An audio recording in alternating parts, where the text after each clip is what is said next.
नमस्कार दोस्तों, मैं सुजय कुमार और आपके अपने चैनल सुजय फैंटेसी में आपका स्वागत है। तो दोस्तों, आज हम लोग बात करने वाले हैं उस शख्स के बारे में जो कि भाई एक गली क्रिकेट से निकल करके इतना दूर जाकर के आज तहलका मचा चुका है भाई वो बंदा, ठीक है। और वो बंदे का नाम क्या है भाई? रोहित शर्मा, ठीक है।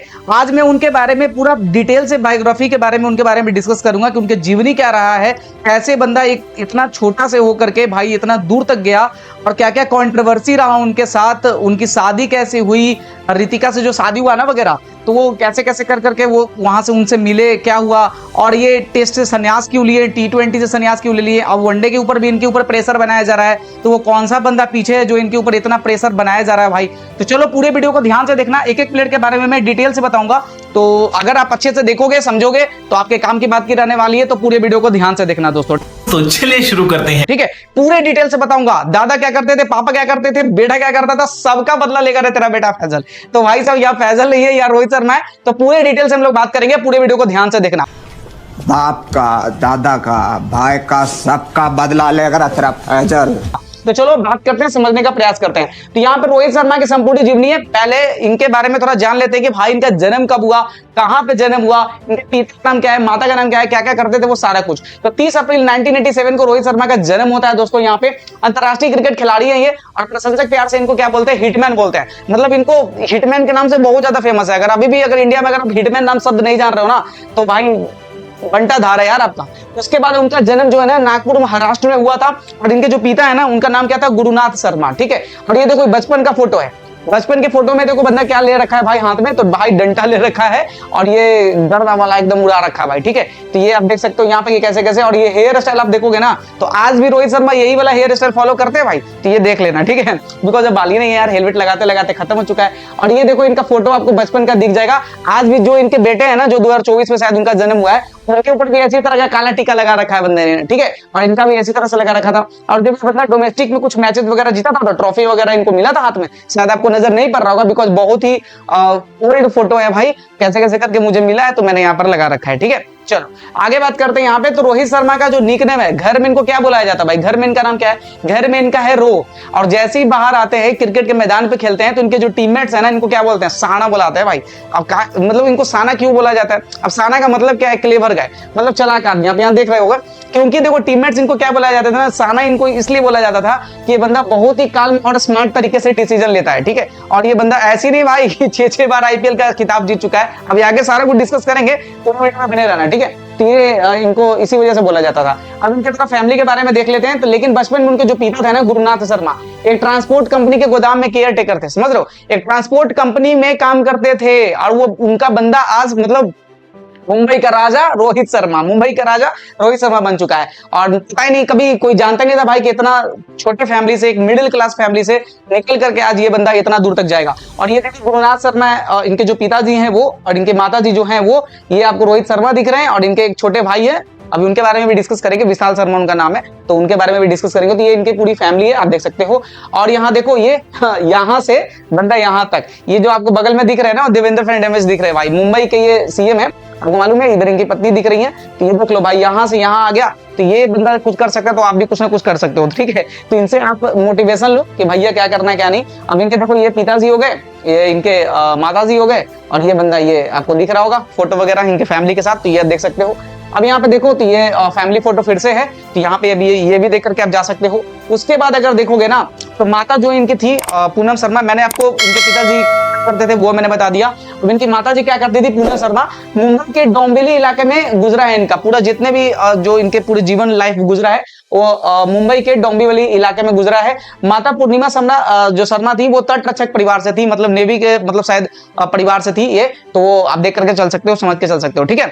चलो आगे बात करेंगे यहाँ पे। तो रोहित का जो परिवार है ना, वो तेलुगु वर्णीय है, ठीक है, तेलुगु वर्णीय है। और बचपन से ही क्रिकेट में रुचि रखने वाले रोहित को 1999 में उनके कोच दिनेश लाड ने एक क्रिकेट कैंप में शामिल किया, जहां लाड ने रोहित की गेंदबाजी की प्रतिभा देखी और अपने स्कूल में उनकी फीस माफ करवाकर प्रशिक्षण दिलवाया। तो भाई साहब, ये इनके जो कोच है ना, अगर जिंदगी में अगर बंदा रोहित शर्मा अगर कोई कुछ कर पाया है, तो ज्यादा से ज्यादा किसके बदौलत कर पाया, तो वो इनके बदौलत कर पाया है। ये है इनके कोच दिनेश लाड। इन्होंने भाई इनके क्लब में, स्कूल में जब देखा था इनको बॉलिंग करते हुए, तो इनको लगा कि बंदा आगे जाके कुछ करेगा। पहले तो बॉलिंग ही नहीं करता था रोहित शर्मा, ठीक है।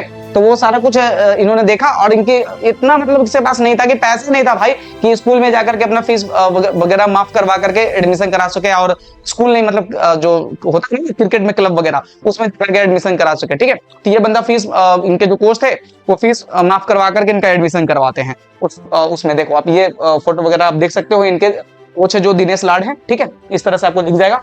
चलो यहाँ पे देखेंगे तो शुरुआत में जो रोहित थे ना वो ऑफ स्पिनर गेंदबाज थे। बहुत लोग को ये कम जानकारी है कि वो पहले गेंदबाजी ही करते थे, बाद में उन्होंने बल्लेबाजी पर ध्यान केंद्रित किया था। देखो बेस्ट बॉलिंग एवरेज भी अगर आप देखोगे एक टाइम पे निकला था ना बेस्ट बॉलिंग एवरेज का, तो उसमें रोहित शर्मा नंबर 1 पे चल रहे थे, 7 का एवरेज चल रहा था। और देखो किसको किसको पीछे किए हुए थे, ये विराट कोहली को पीछे कर चुके थे, मोहम्मद शमी को पीछे कर चुके थे, जसप्रीत बुमराह, एंजेलो मैथ्यूज, ये सबसे ऊपर थे ये बंदा। 7 का एवरेज चल रहा था भाई इनका, समझ रहे हो, मतलब मोहम्मद शमी से भी ऊपर।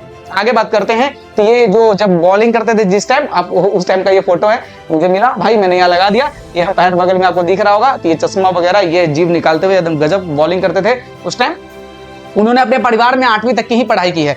अब बात करते हैं कि भाई रोहित शर्मा जो है ना कितने पढ़े लिखे हैं, तो वह 8वीं तक ही बंदा पढ़ रखा है। आप ये मत सोचना कि पढ़े लिखे ही आदमी बहुत कुछ जीवन में कुछ कर पाएगा, नहीं, ये बंदा भी मतलब प्रो आदमी है यार, 8वां तक पढ़ करके। अब इनके देखो, अब मैं ऐसा क्यों बोल रहा हूँ कि ये तो 8वीं तक पढ़ा, लेकिन इनके किताब में आज तक इनके बारे में पढ़ाया जा रहा है। वो देखो 8वीं क्लास के शायद 4-5वें क्लास में है कि यहाँ पर इनके बारे में पढ़ाया जा रहा है पूरा डिटेल से भाई, कि वो बंदा फर्स्ट क्लास टेस्ट में कब खेला, कितना रन बनाया, टेस्ट में कब डेब्यू किया, वनडे में कब डेब्यू किया, T20 में कब डेब्यू किया, सारा कुछ यहाँ पर डिटेल से बताया गया है। तो वो आप देख करके चलना, समझ करके चल लेना, ठीक है। सारा कुछ यहाँ पर इनकी किताब के बारे में बताया गया है दोस्तों, किताब में पढ़ाया जा रहा है, मुंबई की किताब में। और ये देख सकते हो इनके ऊपर भाई ये अच्छा खासा बोल भी चुके हैं, ठीक है। जो कि देखो यहाँ पर देखोगे ना स्नेल फैक्टोपीडिया में जो लिखा हुआ है, Rohit was the second highest run scorer 2015 world cup में, ये बंदे का था, ठीक है। ये सारा कुछ इनकी किताब के बारे में पढ़ाया जा रहा है। अब बात करते हैं रोहित शर्मा जो फ्लुएंट है 4 लैंग्वेजेस में। भाई क्रिकेट में ही नहीं, लैंग्वेज में भी बंदा बहुत आगे है, मतलब समझ रहे हो। इनके 4 लैंग्वेज को इनको मतलब ज्ञाता है ये, मतलब 4 लैंग्वेज इनको आता है, जिसमें से हिंदी है, इंग्लिश है, मराठी, तेलुगु, इनको चारों आता है। अब देखो मराठी तेलुगु तो आएगा भाई, बिकॉज ये मुंबई में रह रहे हैं तो मराठी तो जानेंगे। अभी तो मराठी वाला कंट्रोवर्सी चल रहा है। तेलुगु में अब इनका क्या है, तेलुगु वर्णीय से परिवार से आते हैं तो तेलुगु तो जानेंगे। हिंदी तो कंपलसरी है ही, और बाहर में जाना है क्रिकेट खेलना तो इंग्लिश आपको बोलना आना चाहिए। तो ये सारा कुछ आपको इनके 4 लैंग्वेज इनको मालूम है। रोहित का जन्म नागपुर में हुआ था, लेकिन वो तेलुगु फैमिली से थे, जैसे मैंने आपको स्टार्टिंग में बता रखा था, और बिलोंग करते थे, और स्कूलिंग मुंबई में की है, और इसीलिए वो कई भाषाएं अच्छे से बोल सकते थे। भाई मुंबई में ही स्कूल कर चुके थे, तो इसलिए मराठी वगैरह भी अच्छा से, और तेलुगु तो जानेंगे। ठीक है। और इनके जो दादा थे ना, दादा पुन्नू, इनके नदी पात्री जो इनके थे दादा, वो एक प्रसिद्ध कॉमेडियन भी थे। कोई नहीं बताएगा, मैं बता रहा हूं दोस्तों, इनके जो दादा थे वो एक प्रसिद्ध बहुत बड़ा फेमस एक कॉमेडियन भी थे, तो वो भी आप देख करके चल लेना, ठीक है। अरे झूठ बोल रहा है, ये झूठ बोल रहा है। अब चलो आगे बात करते हैं। तो ये सारा कुछ एक जब पॉडकास्ट किया जा रहा था रणवीर अलाहाबादिया के साथ, तो बताया गया था कि इनके प्रसिद्ध जो दादा थे वो कॉमेडियन भी थे, और ये अब तो इनका कहानी भी खत्म हो चुका है पॉडकास्ट वाला। चलो अब आगे बात करते हैं। रोहित का एक छोटा भाई भी है, उनका नाम है विशाल शर्मा। आप विशाल शर्मा को देख सकते हो। देखो विशाल शर्मा क्या करते हैं वो भी मैं थोड़ा आपको बता देता हूँ। देखो विशाल शर्मा के वाइफ जो है, तो ये वाइफ आपको दिख जाएंगी, और ये इधर देखो फोटो वगैरह जो भी है मुझे मिला है, मैंने यहाँ पर लगा रखा है ताकि आपको अच्छे ढंग से समझ आए। रोहित शर्मा के बारे में तो सारे लोग बताएंगे, इनके भाई क्या करते हैं वो भी मैं बताऊंगा, ठीक है। ये इनके फोटो वगैरह है इनके अपने फैमिली के साथ। तो यहाँ पर बात करते हैं विशाल शर्मा जो है, रोहित शर्मा का छोटा भाई है। पहले क्या करते थे कि हॉस्पिटैलिटी इंडस्ट्री में काम करते थे, होटल व अन्य सेवा क्षेत्र में प्रोफेशनल थे। अब क्या करते हैं कि अब चलाते हैं रोहित शर्मा का क्रिकेट एकेडमी अभी चलाते हैं, ठीक है। रोहित शर्मा का भाई इतना काम धाम है, इनका क्रिकेट एकेडमी है खुद का, तो भाई कोई तो चाहिए ना चलाने के लिए, तो वो विशाल शर्मा ही हैंडल करते हैं। रोहित द्वारा एक स्थापित एकेडमी का पूरा संचालन और बिजनेस डेवलपमेंट विशाल संभालते हैं, और भारत और सिंगापुर में भी भाई इनका एकेडमी वगैरह है, तो उसमें भी ये विशाल शर्मा ही संभालते हैं। रोहित के रिक्वेस्ट पर उन्होंने अपनी नौकरी छोड़ दी थी। भाई नौकरी छोड़ा किसके रिक्वेस्ट पे? रोहित शर्मा के रिक्वेस्ट पे, बिकॉज अकेले ये नहीं चला पाते थे, हॉस्पिटलिटी की जॉब से इस्तीफा दे दिया था, और उसके बाद ये कंटिन्यूअसली रोहित शर्मा के एकेडमी के साथ जुड़े हुए हैं और इनके काम में लगे पड़े हैं, ठीक है।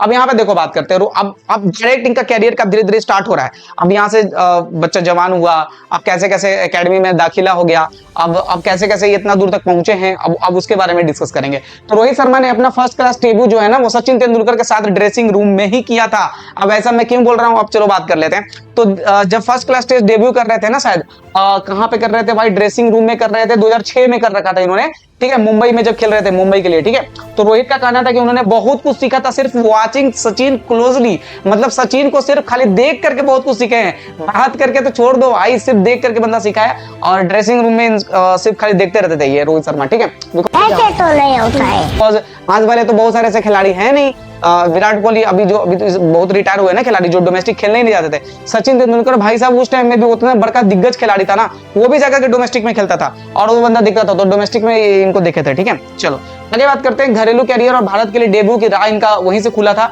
रोहित ने 2006 में वेस्ट जोन की ओर से, वेस्ट जोन जो दिलीप ट्रॉफी करके चलता है ना, उसमें लिस्ट ए क्रिकेट में पदार्पण किया था और जिसमें उन्होंने देवधर ट्रॉफी में 31 रन बनाए थे। शानदार प्रदर्शन के बाद उन्हें टीम इंडिया ए में सिलेक्ट कर लिया गया था। यहीं से इनका रास्ता खुलते चला गया था भाई साहब। देवधर ट्रॉफी में 31 रन का बंदा पारी खेलता है और इंडिया टीम ए में इनका सिलेक्शन हो जाता है 2006 में, ठीक है।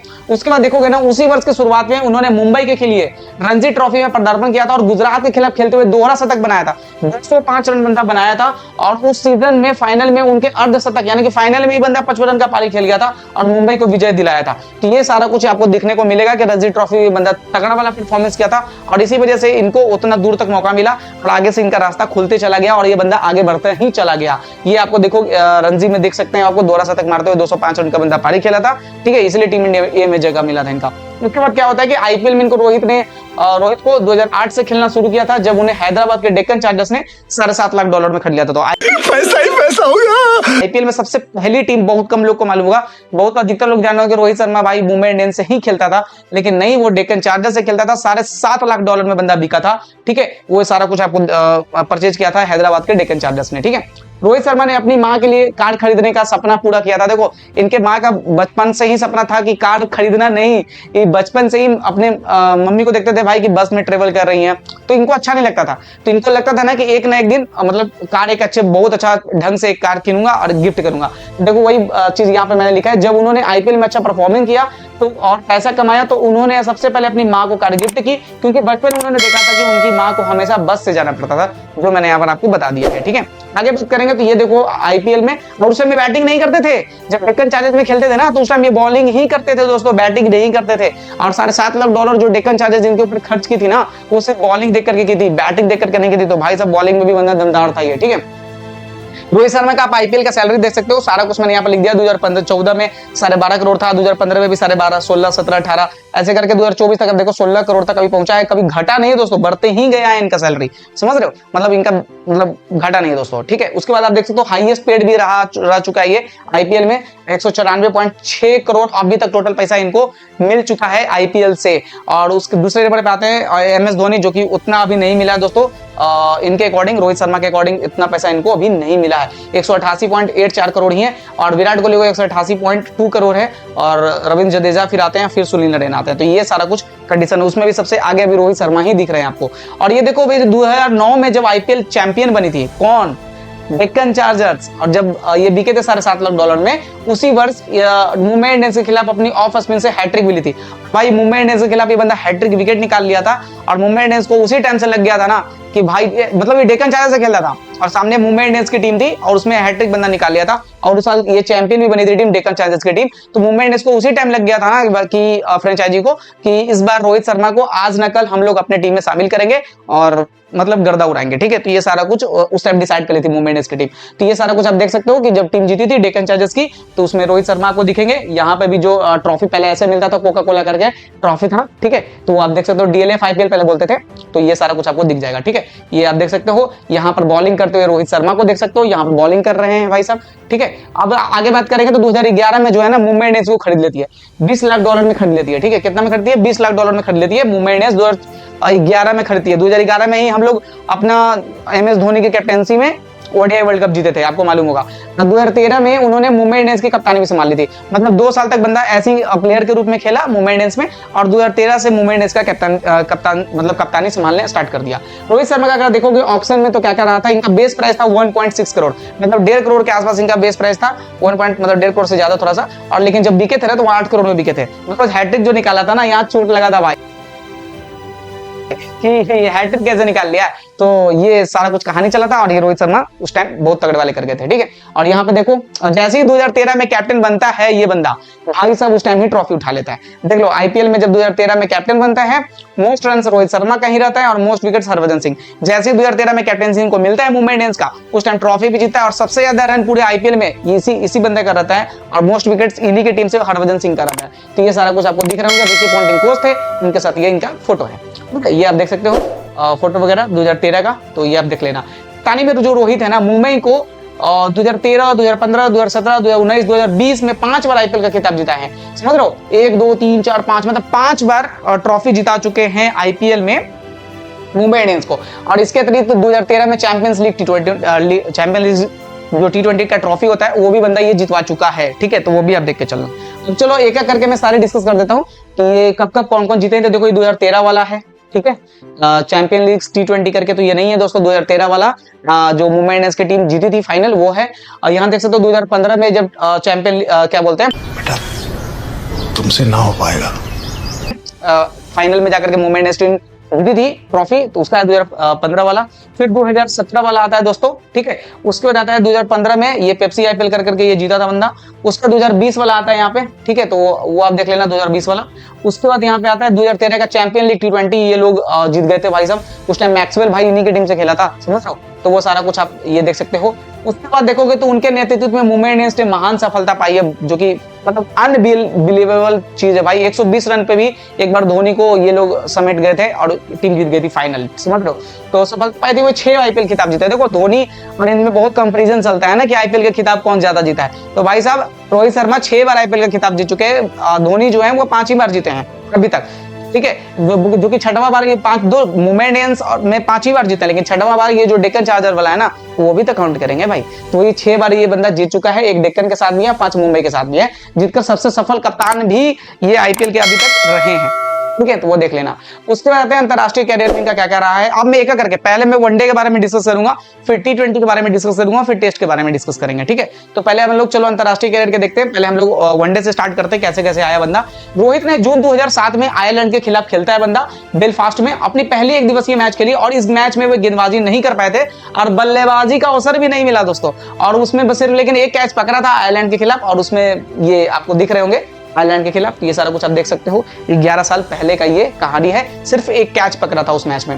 पहला शतक इनका कब आया था, तो 2010 में आया था त्रिकोणीय श्रृंखला में जिम्बाब्वे के खिलाफ। वनडे का मैं बात कर रहा हूं दोस्तों, जिम्बाब्वे के खिलाफ 114 रन की पारी खेला था। तो इनका जो पहला शतक आया था ना, वो जिम्बाब्वे के खिलाफ आया था। पता नहीं बहुत सारे इंडियन खिलाड़ी का जिम्बाब्वे के खिलाफ ही शतक आता है, वो देख लेना। ये सारा कुछ आप फोटो देख सकते हो जिम्बाब्वे के खिलाफ। ये पीछे लल्लुआ देख रहा है भाई, मतलब लल्लू आदमी है भाई, ये देख रहा है पीछे की ये बंदा मार चुका है, ठीक है। अब चलो आगे बात करते हैं टर्निंग पॉइंट कब आया। अभी तक सिर्फ कहानी चल रहा है, अभी तक इंडिया टीम में नहीं आया है दोस्तों। अब इनका कहानी बात कब चलने लगा कि भाई साहब हाँ रोहित शर्मा भी एक खिलाड़ी है, प्रॉपर इनके फैन फॉलोइंग धीरे धीरे बनने लगे थे। वो टर्निंग पॉइंट कब आया, टर्निंग पॉइंट आया 2013 के चैंपियन ट्रॉफी में ओपनिंग करते हुए शानदार प्रदर्शन। और ये जो ओपनिंग करने का जो डिसीजन लिया था ना, वो धोनी ने लिया था भाई साहब कि मैं रोहित शर्मा से इस बार ओपनिंग कराऊंगा 2013 के चैंपियन ट्रॉफी में। और उसमें बंदा इतना मार मारा ना भाई कि एकदम गजब का भौकाली मचा दिया। देखा आपने लापरवाही का नतीजा है। Champion trophy 2013 Rohit Sharma started his career as an opener and it's first history, मतलब तगड़ा मचा दिया था। चैंपियन 2013 में भी था, चैंपियन ट्रॉफी 2025 में भी था। तो ये देख के चलना, ठीक है। ये 2013 वाला आप देख सकते हो, मार के एकदम जिंदे को लाल बना दिया था दोस्तों। उसके बाद यहाँ पे देखो, बाद में उसी वर्ष हांगकांग में हुए पहले T20 विश्व कप में इंग्लैंड के खिलाफ उनका T20 इंटरनेशनल में डेब्यू हुआ था। इंग्लैंड के खिलाफ ही T20 इंटरनेशनल में डेब्यू हुआ था। इसमें उन्होंने एक कैच पकड़ा था दोस्तों। कैच क्या किया था, कैच एक पकड़ा था सिर्फ। बैटिंग से ज्यादा कुछ खास नहीं कर पाया था। बैटिंग मतलब मौका ही नहीं मिला था बैटिंग करने का। तो उसमें देखो क्या है, 2007 के T20 वर्ल्ड कप में रोहित लास्ट मोमेंट पे टीम में आए थे, मतलब वो स्क्वाड से बाहर हो चुके थे। एक खिलाड़ी चोटिल हो गया था और वो खिलाड़ी के चोटिल होने की वजह से इस बंदे को रख लिया गया था। वही मैंने लिख दिया, वो पहले स्क्वाड में नहीं थे, लेकिन इंजरीज के कारण रिप्लेसमेंट प्लेयर बनकर के आए थे। और सेमीफाइनल में अनबीटेन, सेमीफाइनल में बंदा 50 रन का बंदा पारी खेलता है साउथ अफ्रीका के खिलाफ, जो इंडिया के क्वालिफिकेशन के लिए क्रूशल था। मतलब अगर ये बंदा 50 रन का उस टाइम पारी नहीं खेलता ना, तो साउथ अफ्रीका के खिलाफ वो जो सेमीफाइनल में जो मैच था वो इंडिया हार जाती। और फाइनल शायद लगता है कि 2007 का T20 वर्ल्ड कप हम लोग पाकिस्तान से ही खेले थे, तो साउथ अफ्रीका को हरा करके गए थे, ठीक है। चलो अब हम लोग बात करते हैं 2013 में महेंद्र सिंह धोनी द्वारा उन्हें सलामी बल्लेबाज के रूप में चुने जाने के बाद रोहित ने अपना असली जलवा दिखाया। तो वही कहानी है, थोड़ा बहुत तो सपोर्ट इनका रहा था MS धोनी का रोहित शर्मा के ऊपर, और ये बंदा जैसे ही इनको मौका मिला अपॉर्चुनिटी को मिस नहीं किया, और खिलाड़ियों की तरह ये बंदा आया। विजय शंकर ये नहीं है भाई कि भाई इतना बड़ा मौका मिला उसके बाद भी वो बंदा कहाँ फेंकाया, मतलब कोई नहीं जानता। केदार जाधव उसी टाइम, ये बंदे को जब जब अपॉर्चुनिटी मिला ये बंदा गर्दा मचाया भाई, बहुत तगड़ा वाला। ठीक है, ये देख के चलना। चलो आगे बात करेंगे यहाँ पे। तो 2013 में ऑस्ट्रेलिया के खिलाफ उनके पहले डबल शतक यानी कि 209 रन बनाने के बाद 2014 में श्रीलंका के खिलाफ 264 रन की पारी खेलता है, और जो कि अभी भी ओडीआई में व्यक्तिगत सर्वश्रेष्ठ स्कोर विश्व रिकॉर्ड है ये, मतलब 264 रन का पारी खेलता है भाई श्रीलंका के खिलाफ। कब बनाता है? 2014 में, जो कि अभी भी सर्वश्रेष्ठ स्कोर है। 264 रन वनडे में अभी तक इतना स्कोर कोई भी बंदा नहीं कर पाया है जो बंदा ये बनाया है भाई, 264 रन का पारी। बहुत तगड़ा वाला स्टैट्स, समझ रहे हो, बहुत तगड़ा वाला। और ऑस्ट्रेलिया के खिलाफ भी एक बार 2013 में 209 रन का पारी खेल चुका है, और इतना बार दोहरा शतक मार चुका है ना, अभी मैं दिखाऊंगा आगे तो आपको पता चलेगा। जिस मैच में 264 रन का पारी खेला था वो मैं आपको दिखा दे रहा हूँ, इंडिया और श्रीलंका के बीच में हुआ था। यहाँ पे आपको दिख रहे होंगे 264 रन 173 बॉल में बंदा बनाया था, उसमें 66 कोहली भी बनाए थे। लेकिन इधर से भी देखोगे ना श्रीलंका की तरफ से, तो मैथ्यूज बनाए थे 75, थ्री माने दिलशान, तिलकतने दिशा, थ्रिसारा परेरा, ये सारे बनाए थे। और 153 रन से भारत मैच जीती थी यहाँ पे। ठीक है, यहाँ पे साथ आपको लिख रहा होगा, हाँ 153 रन से इंडिया मुकाबला जीती थी इस मैच को। 264 रन बंदा बनाया था, समझ रहे हो। और ये बंदा देखो हाईएस्ट दोहरा शतक बनाने वाला भी खिलाड़ी है। 264 रन भी इन्हीं का है, 237 रन भी इन्हीं का है, 219 रन भी इन्हीं का है, और 215 रन भी इन्हीं का है दोस्तों। तो ये सारा कुछ आप देख सकते हो। आगे बात करेंगे तो ये देख लो आप पहले अच्छे ढंग से। तो रोहित अब तक एक दिवसीय क्रिकेट में 3 दोहरे शतक लगाने वाले एकमात्र बल्लेबाज है। पहला बल्लेबाज है जो दोहरा शतक 3 बार मार चुका है। 209 रन बनाए ऑस्ट्रेलिया के खिलाफ नवंबर 2013 में बनाया है, और 264 बनाया है श्रीलंका के खिलाफ नवंबर 2014 में बनाया है, और 208 रन बनाया है श्रीलंका के खिलाफ दिसंबर 13 में बनाया, 2013 में। ठीक है, तो ये सारा कुछ आप देख लेना दोस्तों, यहाँ पर मैंने लिख दिया है कितना बॉल में कितना बनाया है, तो यहाँ पर भी मैंने लिख दिया है कौन कब कितना बॉल में। 173 बॉल में यहाँ बनाया, 158 बॉल में और 153 बॉल में। ठीक है, तो ये देख के चलना। ठीक है, चलो आगे बात करेंगे। इसके अलावा उनके नाम 7 विश्व कप शतक भी हैं, सर्वाधिक एक दिवसीय छक्के भी हैं, 3 दोहरे शतक और का रिकॉर्ड भी है इनके ऊपर। मतलब सर्वाधिक बहुत ज्यादा छक्का भी बंदा ये बंदा मार चुका है भाई। 7 विश्व कप शतक है इनके, देख लो 556 छक्का लगभग है भाई इनके। T20 ऑल फॉर्मेट पूरा T20 टेस्ट वगैरह सारा कुछ मिला करके बहुत तगड़ा वाला स्टैट्स वगैरह है। तो ये देख लेना भाई साहब, इनका 558 छक्का लगभग इनका है दोस्तों। ठीक है, चलो ये अब देखो 2017 के विश्व कप में रोहित ने 5 शतकों की सीरीज लगा करके 2017 में अभी जो हाल ही में बीता था, जो हम लोग हार गए थे, बट भाई साहब ये बंदा इतिहास रच दिया था। उस मैच में 5 शतक मारा था भाई साहब, समझ रहे हो, बहुत तगड़ा वाला खेला था। शिखर धवन से ओपनिंग करते हुए मार के फाड़ दिया था। अब हम लोग थोड़ा टेस्ट के बारे में डिस्कस कर लेते हैं। हम लोग जितना भी था हम लोग वनडे के बारे में डिस्कस कर लिए, टेस्ट के बारे में बात करते हैं। तो रोहित ने दिसंबर 2013 में वेस्ट इंडीज के खिलाफ कोलकाता में टेस्ट डेब्यू किया था। पहले ही टेस्ट खेलते हुए उन्होंने 177 रन का पारी खेल लिया था। अब सोचो भाई कैसे इनका सिलेक्शन ना हो, अब इनके बारे में क्यों लोग ना बात करें, क्यों इनका फैन फॉलोइंग ना बढ़े, बिकॉज पहले ही टेस्ट खेलता है 2013 में और 177 रन का पारी खेल जाता है टेस्ट में। बहुत ही शानदार रिकॉर्ड ये बंदा टेस्ट में परफॉर्मेंस में करके दिखा देता है। अब बात करेंगे, हालांकि शुरुआती टेस्ट श्रृंखला के बाद उन्हें टीम से बाहर कर दिया गया था, लेकिन 2019 में दक्षिण अफ्रीका में दौरे पर उन्हें पहली बार सलामी बल्लेबाज करते हुए 2 शतकों की पारी खेली। उसके बाद देखो जब बंदा बनाता है ना 177 रन का पारी बनाता है दक्षिण अफ्रीका के खिलाफ, उसके बाद इनको बाहर कर दिया जाता है। ठीक है, पता नहीं क्यों बाहर किया जाता है ये मुझे नहीं मालूम, लेकिन उसके बाद जब भी मौका मिलता है ना, दोबारा मौका मिलता है, फिर 2 शतक मारता है ये बंदा। ठीक है, उसके बाद गर्दा वाला 2 शतक मार करके ओपनिंग में, और उसके बाद ये अपना जगह फिक्स कर लेता है इंडिया टीम में। उसके बाद ये बंदा बाहर ही नहीं होता है। मई 2025 में रोहित ने ऑस्ट्रेलिया के दौरे के बाद टेस्ट क्रिकेट से संन्यास ले लिया था, जो कि पिछले 3 साल से भारत की कैप्टेंसी करता वो आपको दिख रहा था। तो ये देख लो, और ये बंदा सिंपल सी, पता नहीं इंडिया खिलाड़ी के साथ ऐसा क्या होता है यार कि इन लोग को अच्छा से एक क्या बोलते हैं फेयरवेल नहीं होता है इन लोग का अच्छा से। ठीक है, ये इंस्टाग्राम पे ये ट्वीट करके बता देते हैं, मतलब पोस्ट करके कि ये देख लो आप स्टेटस लगा के कि ये हम टेस्ट क्रिकेट से संन्यास ले रहे हैं। चल बस रुलाएगा क्या? ऐसा कैसे चलता है भाई, समझ में नहीं आता है। चलो यहाँ पे बात करते हैं, टेस्ट से जब संन्यास लिए तो थोड़ा बहस होना चालू हो गया कि अभी नहीं लेना चाहिए था। बहुत सारे लोग बोले कि ठीक हुआ, इंडिया बहुत दिन से मैच हारी थी, इनके टेस्ट कैप्टनसी में कंटिन्यूअस लगता है या 10 या 11 मैचेस कंटिन्यूअस हार चुके थे। अरे झूठ बोल रहा है, ये झूठ बोल रहा है। तो बहुत बोले कि ये ठीक भी हुआ। बहुत सारे लोग बोल रहे हैं कि नहीं, रोहित शर्मा में क्रिकेट बाकी था, अभी खेलना चाहिए था, अभी सारे के सारे युवा खिलाड़ी पे नहीं छोड़ के जाना चाहिए था। बट वही कहानी, छोड़ के चले गए। युवराज सिंह ने मई 2025 में टेस्ट क्रिकेट रिटायरमेंट पे पुनः विचार किया इनके लिए अपील करते हैं कि भाई साहब अभी के भी सोच लो, रिटायरमेंट का घोषणा मत करो। अब बात करो कि युवराज सिंह कौन है। ये युवराज सिंह के पिताजी हैं, हमेशा कंट्रोवर्सी में रहते हैं, किसी न किसी खिलाड़ी के बारे में कुछ ना कुछ बोलते रहते हैं। युवराज सिंह बोले क्या है, Rohit Sharma and Virat Kohli must return from the retirement, जो कि विराट कोहली भी ले लिए थे retirement to save Indian test cricket, मतलब बचाने के लिए इंडियन टेस्ट क्रिकेट को। ठीक है, this is not the time to think about themselves, ठीक है, इट्स अबाउट द नेशन। अपने बारे में सोचने का भी वक्त नहीं है, ये नेशन के बारे में सोचने का वक्त है, फैंस के बारे में सोचने का वक्त है। Deep emotions people have for the game, मतलब इस गेम के लिए बहुत ज्यादा इमोशनल है गेम के लिए। तो भाई साहब आप संन्यास मत लीजिए, ये इनका युवराज सिंह का कहना था, बट ये बंदा ले लिया। चलो आगे बात करते हैं, अब T20 के बारे में बात करते हैं, इनका T20 में कैसे कैसे हुआ। T20 इंटरनेशनल में रोहित का सबसे पहले 2007 के T20 विश्व कप में विश्व विजेता भारतीय टीम में जगह मिली थी इनका, 2007 में आप यहाँ देख सकते हो। अब यहाँ पे देखो, उन्होंने 2024 में भारत को T20 विश्व कप जिताने में अहम भूमिका निभाई थी। आपको मालूम है अभी हाल ही में 2024 वाला T20 विश्व कप जीता है, और उसमें बंदा बहुत ही तगड़ा वाला परफॉर्मेंस किया था यार, मतलब दिल जीत लिया था यार। और वो जो आंख से आंसू गिर रहा था ना हार्दिक पांड्या का, और ये जो मिट्टी को चुमना, मिट्टी को खाना, भाई गजब लाजवाब चला था यार वो मैच। उसके बाद यहाँ पे देखोगे तो 2015 में दक्षिण अफ्रीका के खिलाफ, 2017 में श्रीलंका के खिलाफ उनके तेज तरार शतकों, तीसरे फॉर्मेट में सिर्फ 35 गेंदों में उन्होंने भारत का दूसरा ऐसे बल्लेबाज बना दिया जिसने सभी तीनों प्रारूपों में शतक, पहले से खिलाड़ी भी हैं जो टेस्ट और T20 और वनडे तीनों में बंदा शतक मार चुका है। तो ये इनका कहानी रहा है, ठीक है। अब यहाँ पे देखो, कोच राहुल द्रविड़ जो है सुमन गिल के माध्यम से ने भी कहा था कि रोहित के सेवानिवृत्ति के समय उनसे गिल जो है इनसे बहुत कुछ सीख रहे हैं, अनुशासन की कला सीख रहे हैं। गिल का ही स्टेटमेंट आप यहाँ पे पढ़ सकते हो, देख लो, यहाँ पर मैंने लगा दिया है, चाहो तो पढ़ लो। I take it is a challenge to lead my way firstly, अभी आगे मैं डिस्कस करूंगा with my performance and definitely in the field Rohit भाई would want my opinions, it's my duty to let him know what my thoughts are. तो ये सारा कुछ आपको सुमन गिल इनके बारे में स्टेटमेंट देते हैं, बताते भी हैं कि मैं इनसे बहुत कुछ सीख रहा हूं दोस्तों।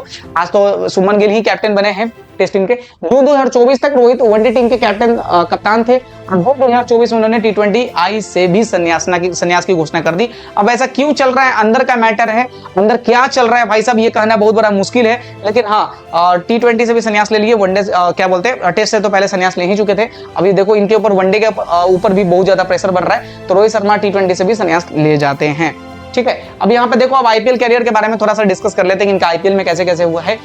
तो IPL में रोहित ने कुल मिलाकर के 6 खिताब जीते हैं, डेक्कन चार्जर्स को और 5 मुंबई इंडियंस के खिलाफ, जो कि मैंने आपको बता दिया। ये किसी भी द्वारा IPL का सर्वाधिक खिताब है, और MS धोनी के, जो केवल MS धोनी के बराबर ही है दोस्तों, तो ये ध्यान रखना, ठीक है। उन्होंने IPL में कुल 302 छक्के लगाए हैं, जो केवल क्रिस गेल से कम है, ठीक है। क्रिस गेल का 357 छक्का है IPL में, और इस बंदे का 302 छक्का है, तो मतलब क्रिस गेल से ही कम है। बाकी भाई इसमें भी बंदा आगे ही चल रहा है, ठीक है। आगे बात करेंगे तो रोहित शर्मा पहली बार कप्तान के रूप में 3 बार, 4 बार और 5 बार, पहला बार 3 बार ट्रॉफी जीता IPL में, पहला खिलाड़ी बना, पहला कैप्टन बना। दूसरा ये इनके पास ये खिताब है कि पहला खिलाड़ी ये भी बना 4 बार और 5 बार भी, ठीक है। तो ये सारा कुछ कहानी इनका चला है दोस्तों। आगे बात करेंगे तो उन्होंने मुंबई इंडियंस की ओर से अब तक 269 मैचों में खेलने के अलावा IPL के तीसरे सबसे ज्यादा रन बनाने वाले बल्लेबाज होने का गौरव भी हासिल किया है। तो ये समझ लो, इनका तीसरा सबसे ज्यादा रन भी है पूरे IPL में। हालांकि अभी आपको सुरेश रैना सबसे ज्यादा दिख रहे होंगे, बट अब विराट कोहली पीछे कर दिए, विराट कोहली अब ऊपर चले गए हैं, सुरेश रैना नंबर 2 पे आ गए हैं, रोहित शर्मा तो नंबर 3 पे थे ही, ठीक है। तो ये सारा कुछ आपको दिख रहा होगा, ठीक है, तो वो आप देख के चल लेना। चलो आगे बात करते हैं। IPL में उनका सर्वाधिक स्कोर है 109 रन, और उन्होंने कभी कभार गेंदबाजी स्पिन भी की है। उनकी कप्तानी में मुंबई ने शानदार स्ट्राइक रेट और फील्डिंग युक्तियां दिखाई हैं, और मैदान पर शांत, समझदार और रणनीतिक नजर आते हैं। तो ये सारा कुछ कहानी चला है, आप यहाँ देख सकते हो इनका क्या क्या चला है भाई। 74 इनिंग में 1975 रन, 109, ये सारा कुछ कहानी चला है, ठीक है। आप देख सकते हो 2008 से 2012 तक है पहला वाला, ये 2013 से 2016 वाला है, और ये लास्ट 2017 वाला चल रहा है, ठीक है। तो ये आप देख सकते हो, ठीक है। चलो आगे बात करेंगे बल्लेबाजी शैली और कप्तानी का विश्लेषण करते हुए। रोहित शर्मा की बल्लेबाजी शैली को पारंपरिक और आकर्षक माना जाता है। वे संतुलित स्टांस के साथ स्टेंस रखते हैं, किसी भी गेंद पर सही पोजीशन, जोरदार शॉट लगाते हैं। उनकी विशेष ताकत लंबा चौका लगाना और गगनचुंबी छक्का लगाना है भाई साहब, जो कि इनके बहुत सारे लोग जो ये पुल शॉट वाला जो सिस्टम है ना भाई, इनका वही सिस्टम है भाई, एकदम सिस्टम फाड़ देते हैं ये बड़ी अच्छी बात कही आप।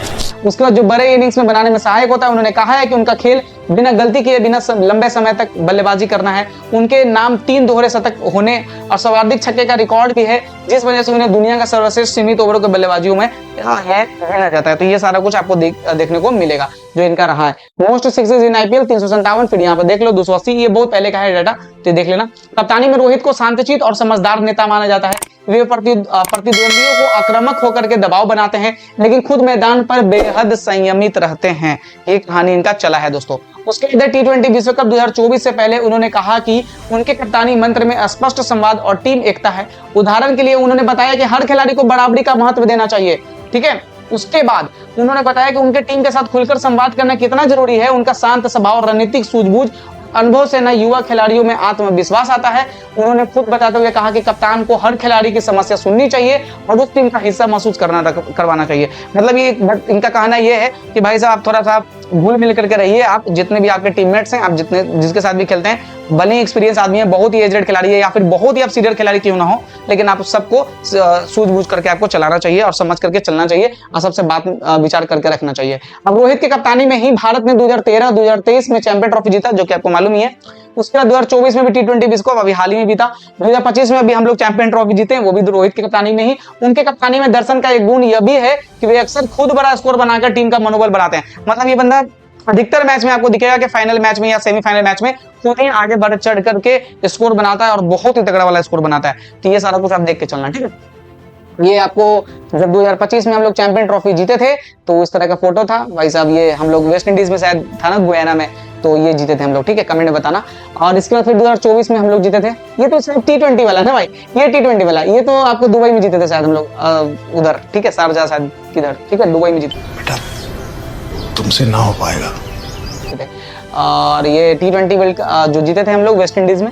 उसके बाद यहाँ पे देखो अब इनका थोड़ा विवाद वगैरह भी चला है भाई। तो विवाद क्या क्या चला है, तो विवाद मीडिया, छवि और व्यवसायिकता। रोहित शर्मा के कैरियर में व्यक्तिगत रूप से बहुत कम विवाद रहा है, बहुत कम विवाद। लेकिन इनका क्या रहा है ना कि हालांकि कुछ मौके पर उनका नाम विवादों में आ गया था। उदाहरण के लिए 2021 में कांग्रेस प्रवक्ता जो थी समा मोहम्मद, डॉक्टर समा मोहम्मद लगा रखा है इन्होंने। तो कांग्रेस का तो ऐसे ही बंटाधार चल रहा है। कठोर टिप्पणी करते हुए उनके बचपन के दिनेश लाड ने कहा कि इस तरह की टिप्पणी में देश की छवि खराब होती है। और ये कांग्रेस की प्रवक्ता है और इनके बारे में देखो, इनके बारे में क्या कहते हैं कि भाई बहुत मोटा आदमी है, मतलब बहुत मोटा खिलाड़ी है, इतना इंडिया टीम के लिए सही नहीं होना चाहिए, इनको वेट कम करना चाहिए। और ये दुर्भाग्य बस ये है कि ये बंदा इंडिया टीम का कैप्टन है। कौन है ये लोग, कहां से आते हैं? इस तरह का बोल दिया। अभी तो कांग्रेस का बंटाधार चल रहा है, ऐसे ऐसे लोग को रखेंगे तो कांग्रेस का और भी बंटाधार हो जाएगा भाई। तो भाई थोड़ा सा आप लोग भी समझ लीजिए कि बंदा कौन है, किससे आप पंगा ले रहे हो। खत्म, bye bye, tata, goodbye, गया। मतलब चलो आगे बात करते हैं। जुलाई 2024 में आपको मालूम होगा कि जब T20 विश्व कप हम लोगों ने जीता था, तो रोहित ने अपने सोशल मीडिया पे T20 विश्व कप जीतने का जश्न मनाते हुए भारतीय ध्वज को जमीन पर रखते हुए तस्वीर पोस्ट की थी क्या बोलते हैं ये झंडे को, ठीक है। तो इसमें कुछ लोगों ने आपत्ति जताई कि यह राष्ट्रीय ध्वज की अवमानना कर रहा है कि जमीन पर झंडे को रख रहा है दोस्तों। तो the national flag shall not be allowed, ये लिखा हुआ है हम लोग का कि टू टच द ग्राउंड और the floor of the water, ठीक है। ये सारा कुछ यहाँ पर लिखा हुआ है। उसके बाद इन्होंने क्या किया था, रोहित शर्मा ने माफी भी मांगी। उन्होंने बाद में समझाया कि ये केवल जीत की भावना दिखाना चाहते थे और उन्हें तत्काल माफी भी मांगी। इन घटनाओं के बावजूद मीडिया पर रोहित की छवि सकारात्मक रही है, उन्हें अनुशासन प्रिय खिलाड़ी माना जाता है। ये सारा कुछ तुरंत भी बंदा माफी भी मांग लेते, मतलब सॉफ्ट है यार ये। वाह क्या सीन है,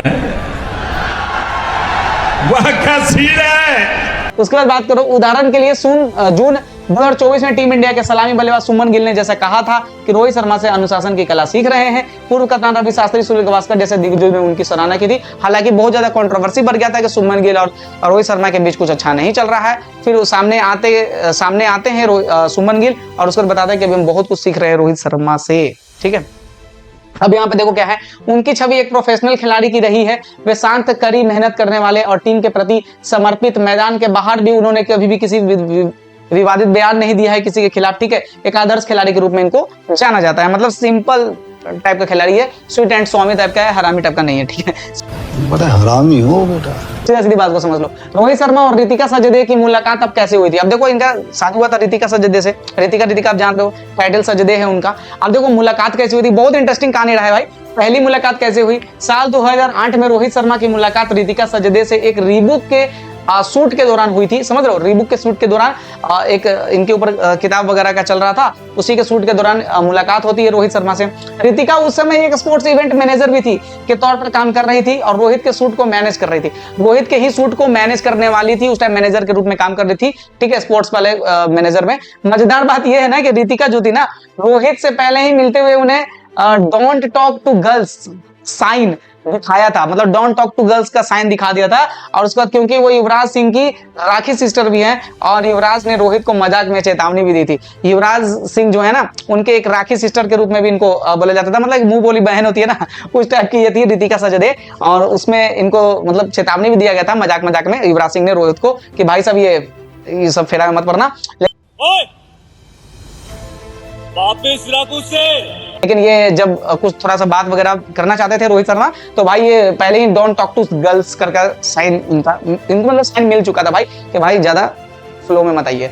अब आगे बात करेंगे तो पहले दोस्ती फिर प्यार होता है। अब कैसे होता है मैं बताता हूँ। रीबॉक शूट के बाद दोनों की दोस्ती गहरी होती चली गई थी। रितिका ने रोहित को कई मीडिया और ब्रांड असाइनमेंट्स मैनेज करने शुरू कर दिए थे। अब रोहित शर्मा ने इनको रख लिया भाई मीडिया और ब्रांड असाइनमेंट के लिए, ठीक है। धीरे धीरे वो रोहित के लिए सिर्फ मैनेजर ही नहीं एक क्लोज फ्रेंड बन गई थी। अब देखो एक टाइम में तो मैनेजर ही थी रोहित शर्मा की, और धीरे धीरे मैनेजर नहीं वो एक क्लोज फ्रेंड भी बनती चली गई और ये दोस्ती 6 साल तक चली। और इस दौरान दोनों एक दूसरे के बेहद करीब आ गए थे दोस्तों। धीरे धीरे बात विचार बढ़ा, काम आगे बढ़ा और फिर ये लोग दोस्ती से कुछ और ही आगे चले गए। 6 साल के बाद इन्होंने क्या किया, प्रपोजल किया और बेहद इमोशनल और मेमोरेबल प्रपोजल था भाई। अब कहाँ पे प्रपोज हुआ था वो भी बताता हूँ। तो रुको जरा, सबर करो, बोला धक्का मुक्की नहीं कर। साल 2015 में रोहित ने रितिका को एक क्रिकेट ग्राउंड पर प्रपोज किया था और उसी क्रिकेट ग्राउंड पर प्रपोज किया था। कहाँ पे देखो, और वो भी कोई साधारण ग्राउंड नहीं बल्कि बोरीवली स्पोर्ट्स क्लब, वही जगह जहाँ रोहित ने अपनी क्रिकेट जर्नी शुरू की थी। सबसे पहले बोरीवली ही मतलब क्रिकेट स्पोर्ट्स क्लब में ये बंदा खेला था, वो वहीं पे ये जाकर के प्रपोज मारता है। रोहित ने ग्राउंड पर रात को सजावट कराई थी, एकदम चकमकाहट एकदम जबरदस्त सजावट किया था। और वहां रितिका को घुटने पर बैठकर एंगेजमेंट रिंग पहनाई थी। रितिका इमोशनल हो गई थी और वहां और तुरंत मतलब इमोशनल हो गई और वहां कह दिया। और ये मोमेंट रोहित ने खुद बताया कि उनके लाइफ का सबसे इमोशनल मोमेंट वही था भाई। तो ये सारा कुछ का इनका प्यार का कहानी चला था, कैसे ब्याह वगैरह हुआ, सारा कुछ हम लोग बता दिए। मस्त जोक मारा रे, ये हंस रहे हलकट हंस। यहाँ पे देखो, शादी 13 दिसंबर 2015 को हुई थी। शादी मुंबई के ताज लैंड्स एंड होटल में हुई थी। को नहीं मालूम है तो जान लो भाई, जान के करोगे क्या, आपको तो इनविटेशन है नहीं था। ये एक private but grand wedding ceremony जिसमें कोई सेलिब्रिटीज मतलब कौन कौन से सेलिब्रिटीज शामिल हुए थे वो देख लो। MS धोनी आए थे, साक्षी धोनी जो उनकी पत्नी है, युवराज सिंह भी गए थे, विराट कोहली भी गए थे यहाँ पे, सचिन तेंदुलकर भी गए थे और बॉलीवुड के कई सितारे जैसे अमिताभ बच्चन भी इस वेडिंग में शामिल थे। अब देखो यहाँ पे तो ये फोटो आपको दिख जाएंगे। रोहित शर्मा ने 13 दिसंबर 2015 को अपनी मैनेजर रह चुकी रितिका सजदे से शादी कर ली थी। भाई सब ये मैनेजर रही थी इनके रोहित शर्मा के, ठीक है। तो उसमें अनुष्का शर्मा बोल रहे हैं यार, बड़ा हरामी हो बेटा। ये क्या बोलते हैं, सोनाक्षी सिन्हा भी गई थी। ये सारा कुछ आप देख सकते हो इनका, ये इनके फ्रेंड्स वगैरह होंगे, इन पे ज्यादा फोकस मत करो। चलो आगे बात करेंगे तो ये सारा कुछ आपको दिख जाएगी, ये कैसे कैसे क्या क्या कहानी हुआ है। अब यहाँ देखो, रितिका और रोहित की मुलाकात 2008 में हुई थी। वे करीब 6 साल तक डेट के बाद शादी के बंधन में बंध गए थे। इनके 2 बच्चे हैं, बेटी समायरा है जो कि उनका जन्म हुआ था 2018 में 30 दिसंबर 2018 को, और बेटे जो आहान है 15 नवंबर 2024 में हाल ही में जन्म हुआ है। दोस्त रोहित अपने सोशल मीडिया पर परिवार की झलकियां साझा करते रहते हैं। उन्हें डैडी ड्यूटी निभाते हुए अक्सर देखा गया और मैदान पर तो वे भारतीय कप्तान है, लेकिन घर में प्यार से रोहित पापा के नाम से जाना जाता है। तो ये सारा कुछ आपको देखने को मिल गया होगा दोस्तों, ठीक है। चलो आगे, ये इनके जो बेटी है, बेटी समायरा, आप इनका देख सकते हो। ये जो ये सारा कुछ कहानी जो इनके बेटी है वो आप देख सकते हो यहाँ पे। 2018 में इनका जन्म हुआ था। और ये इनका फोटो है, रोहित शर्मा का बच्चा, इनका फोटो है। ये इनके जो बच्चे हैं, क्या नाम है उनका, अहान। तो ये उनके छोटे बच्चे जो बेटा है वो है। तो ये छोटे भाई बहन दोनों देख सकते हो आप, यहाँ पे समायरा और यहाँ पे अहान, रोहित शर्मा के बच्चे क्यूट क्यूट। अब यहाँ देखो, शौक के मुकाबले में रोहित को फुटबॉल बहुत पसंद है, बहुत ज्यादा ये बंदा फुटबॉल पसंद करता है। वे आर्सेनल फुटबॉल क्लब के बड़े प्रशंसक माने जाते हैं। बचपन में वे फुटबॉल में भी काफी रुचि रखते थे। इसके अलावा fitness, bike riding, video games उनके पसंदीदा शौक हैं। ठीक है, ये सारा कुछ कहानी उनके लिए चलते रहा है भाई दोस्तों कि ये जो पसंद है, इनको वीडियो गेम्स पसंद है, बाइक राइडिंग करना पसंद है, फुटबॉल पसंद है और आर्सेनल क्लब के बहुत बड़े फैन है। आप यहाँ देख सकते हो, मैच देखने भी गए थे आर्सेनल के। पीछे केएल राहुल भी आपको दिख रहे होंगे, वो भी आप देख के चलना। ठीक है, तो यहाँ पे तो बाइक चलाते हुए बहुत ज्यादा, एक बार इनका फोटो भी वायरल हुआ था विराट कोहली के साथ। विराट कोहली पीछे बैठे थे और ये बंदा बाइक चला रहा था भाई, जबरदस्त वाला। तो ये देख सकते हो। और ये जो मैच भी खेलते हैं तो वो वीडियो गेम्स की तरह खेलते हैं। जब भी क्रिकेट खेलते हैं तो इनको लगता है कि वीडियो गेम्स की तरह खेलते हैं। और ये बात उजागर जो किए थे वो शार्दुल ठाकुर किए थे। तो ये सारा कुछ इनके द्वारा आया था बाहर। सामाजिक कार्यों में भी वो सक्रिय भूमिका निभाते हैं। वो सामाजिक कार्य कौन से सामाजिक कार्य हैं वो मैं थोड़ा बता देता हूं। 2023 में उनके द्वारा श्री रोहित शर्मा चैरिटेबल ट्रस्ट की स्थापना की गई थी और ये एनजीओ विशेषकर बच्चों की शिक्षा, प्राथमिक स्वास्थ्य सेवा, पोषण पर काम करता है और तथा बाल अधिकारों को बढ़ावा देता है। ट्रस्ट ने कई राज्यों में सैकड़ों बच्चों को मुफ्त शिक्षा और स्वास्थ्य सुविधाएं प्रदान की है। महंगाई राहत के लिए भी रोहित कई बार सहायता राशि दान कर रहे हैं और इन पर हुए जिम्मेदार खिलाड़ी और समाज सेवी भी माने जाते हैं। तो भाई साहब सारा कुछ दान भी कर रहा है, स्वास्थ्य शिक्षा हो या फिर स्वास्थ्य हो, सारे में बंदा उसमें चैरिटेबल ट्रस्ट चला करके ये कर रहा है। तो ये सारा कुछ आप देख सकते हो। ठीक है, अब आगे बात करेंगे तो रोहित शर्मा को आधुनिक युग का महान सीमित ओवर बल्लेबाज माना जाता है। उन्हें हिटमैन के उपनाम से भी जाना जाता है। जो मैंने स्टार्टिंग में वीडियो जब स्टार्ट किया था तो मैंने बोला था कि हिटमैन के आई लाइक द वर्ड, और इनको पसंद भी है यार। ये कहते हैं कि मुझे हिटमैन वर्ड पसंद भी है। ठीक है, अब यहाँ पे जो 200 रन बंदा बनाया है उसमें आप देख लो।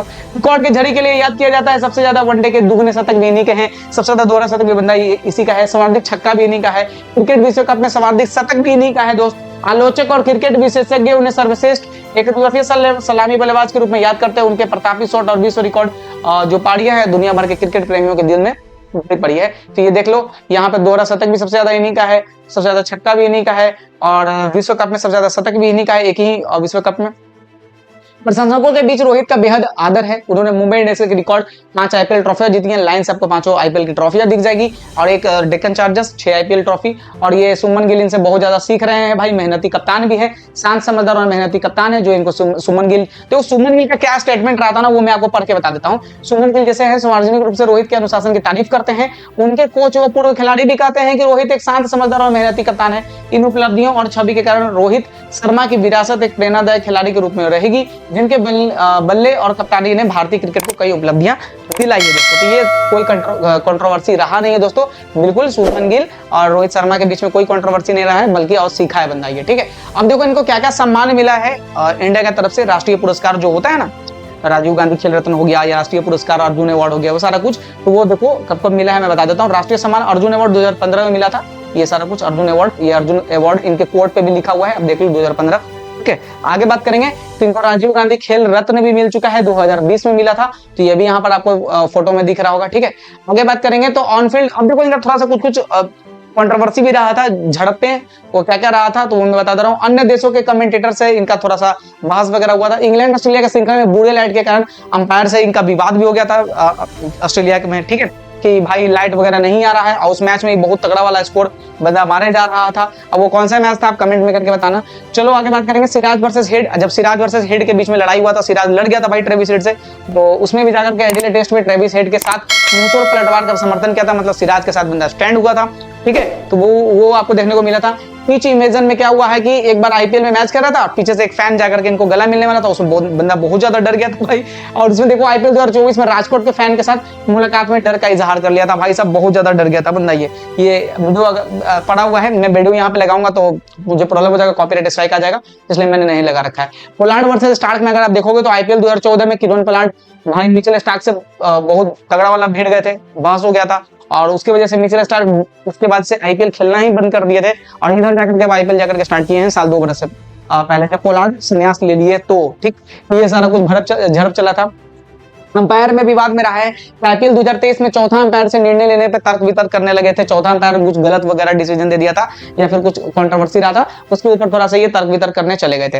अब इनका देखो टोटल ओवरऑल अगर आप आंकड़ा देखोगे तो आप देख सकते हो टेस्ट में कितना मुकाबला खेला है, वनडे में कितना खेला है और टी20 में कितना खेला है, आईपीएल में कितना खेला है, रन औसत और यहाँ पर शतक वगैरह सारा कुछ मैंने यहाँ पर लिख दिया है कि अगर आपको पूरा डाटा चाहिए कि भाई साहब कितने मैचेस और कितने रन इन्होंने बना रखा है तो यहाँ पर सारा कुछ मैंने यहाँ पर लिख दिया दोस्तों। अब बात करते हैं कि अगर आपको वीडियो थोड़ी सी भी अच्छी लग रही है तो जल्दी से वीडियो को लाइक कीजिए और चैनल को सब्सक्राइब कर लीजिएगा और वीडियो को लाइक कर लीजिएगा ताकि आपको नोटिफिकेशन मिलता रहे। रोजाना वीडियो हमारे चैनल में मिलते हैं। आप मुझे इंस्टाग्राम पे फॉलो करना चाहते हो तो डिस्क्रिप्शन में लिंक है, फॉलो कर लो या फिर स्कैन करके भी मुझे इंस्टाग्राम पे फॉलो कर सकते हो। बिकॉज क्रिकेट से रिलेटेड अगर आपको न्यूज चाहिए तो यहीं पे आपको मिलेगा। टेलीग्राम से भी जाकर के ज्वाइन हो जाना, बिकॉज क्रिकेट से रिलेटेड न्यूज वगैरह मैं आपको यहाँ पर डालते रहता हूँ। ठीक है, अब बात करते हैं कि मैंने एक प्लेलिस्ट बना दिया है अपने इसी चैनल पे, जाके प्लेयर बायोग्राफी कर करके उसको जाकर के आप देख लेना। मैंने अधिकतर जितने भी प्लेयर हैं, अभी तक तो दूसरा ही चल रहा है दोस्तों, एक पहला मैंने विराट कोहली के ऊपर डाल रखा है बायोग्राफी का, तो यहाँ पर आपको इस प्लेलिस्ट में मिल जाएगा, तो जाकर के आप चेकआउट कर लेना। उसके बाद देखोगे तो ये विराट कोहली के ऊपर मैंने बायोग्राफी डाल रखा था, तो आप जाकर के चेकआउट कर सकते हो। और ये आपको उसी वीडियो का क्लिप आपको दिख जाएगा, बहुत तगड़े वाले, मतलब विराट कोहली का मैंने सारे स्टैट्स वगैरह और जो भी इनके जीवन में बीता है, क्या क्या आपको इनसे सीखना चाहिए, वो भी मैंने आपको उस वीडियो में सारा कुछ डिटेल से बताया है, तो आप जाकर के देख लेना। ठीक है, तो ये सारा कुछ मैंने बता दिया दोस्तों। आई होप अगर आपको वीडियो पसंद आई होगी, जो कि बिल्कुल पसंद आई होगी दोस्तों। ठीक है, तो वीडियो को लाइक कर देना और आइंदा मैं नेक्स्ट कौन से खिलाड़ी का बायोग्राफी लेकर के आऊं, आप मुझे कमेंट सेक्शन में बताओ कि हाँ भाई अब इस खिलाड़ी के बारे में बनाओ। मैं 100% लिख के दे रहा हूं कि जिनसे पहले कमेंट आएगा कि इस खिलाड़ी के ऊपर नेक्स्ट बायोग्राफी वीडियो बनाओ, मैं पक्का उस खिलाड़ी के बारे में वीडियो उस खिलाड़ी के बारे में बायोग्राफी बनाऊंगा। ठीक है, या फिर विदेशी खिलाड़ी हो या फिर इंडियन खिलाड़ी हो, लेकिन उसके बारे में थोड़ा मजेदार कहानी भी होना चाहिए दोस्त, ताकि मैं अच्छे ढंग से उनके बारे में डिस्कस करूंगा, ताकि मुझे भी पढ़ने में उनके बारे में मजा आए। अरे झूठ बोल रहा है, ये झूठ बोल रहा है। तो सारा कुछ डिटेल से हम लोग नेक्स्ट वीडियो में डिस्कस करेंगे, तो जल्दी मिलेंगे नेक्स्ट वीडियो में नए मजेदार ट्रिक और वीडियो के साथ। तब तक के लिए धन्यवाद, अपना ख्याल रखिए दोस्तों, जय हिंद।